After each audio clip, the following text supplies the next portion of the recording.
అరే లండికే చూడరా, కళ్ళు తెరిచి చూడు. పోటర్లు మార్కెట్ రేట్ లో సగం కూడా వస్తలేదని రిక్వెస్ట్ చేస్తే 700 ఎక్స్ట్రా కొడుతున్నారా. ట్రిప్ కి 700 ఎక్స్ట్రా కొడుతున్న కస్టమర్ నీ దగ్గరకు వచ్చి మర్యాద పూర్వకంగా అయ్యా రేట్లు పెంచంటే హెడ్ ఆఫీసు మేలు వట్టకు తాడు పిర్రకు బొట్టు అంటున్నావు. ఎవరు ఆతులు వీకి పెంచుతుర్రా మీరు పైసలు? మా డ్రైవర్లు రక్తం మీద సంపాదిస్తున్న పైసలే కదరా ఇవి. రేట్లు పెంచితే పెంచుతాను, లేదంటే దెంగేమే ఇంకేదైనా చూసుకుంటాం కదా. ఇన్నిసార్లు ఎందుకు రా బై, కనికరం లేదా నీకు? ఇన్నిసార్లు ఎందుకు తెప్పించుకుంటున్నావు ఆఫీసులో కదలా? ఈఎంఐలు కట్టకపోతే తెలుస్తుంది రా బాధ. ఈఎంఐ వాడు గంట గంటకి లంజకు ఫోన్ చేసినట్టు దెబ్బ దెబ్బకి ఫోన్ కొడుతుండు.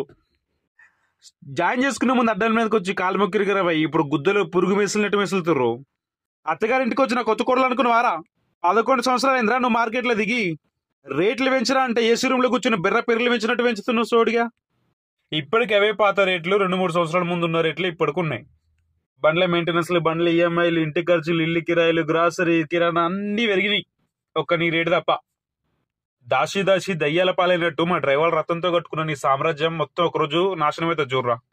డ్రైవర్ అన్నలు మీ అందరికి చెప్తున్న ఒక మాట గట్టి గుర్తుపెట్టుకోండి. ఆడొచ్చిండు ఈడొచ్చిండు నా అమ్మ మొగుడు వచ్చిండు అని కొత్త కొత్త యాప్లు వస్తే జాయిన్ కాకండి. ఏ యాప్ అయినా సరే ఒంగునోడు ఉంటే బొడ్డుదాకేస్తారు ఇల్లు. ఒక చిన్న లాజిక్ గుర్తు పెట్టుకోండి. ఏ యాప్ వాడికైనా కస్టమర్ రావాలంటే మనమే దిక్కు. ఇంకొకటి, ఏ యాప్ అయినా కస్టమర్ యూజ్ చేయాలంటే ఎవరు తక్కువ ఇస్తే వాడి దగ్గరికి వెళ్తాడు.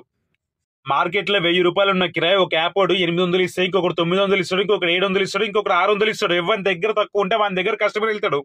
ఇది బిజినెస్ స్ట్రాటజీ. వాళ్ళు అట్లనే చేసుకుంటారు. వాళ్ళు పోటీ పడి అల్టిమేట్ గా మనకి నాశనం చేస్తారు.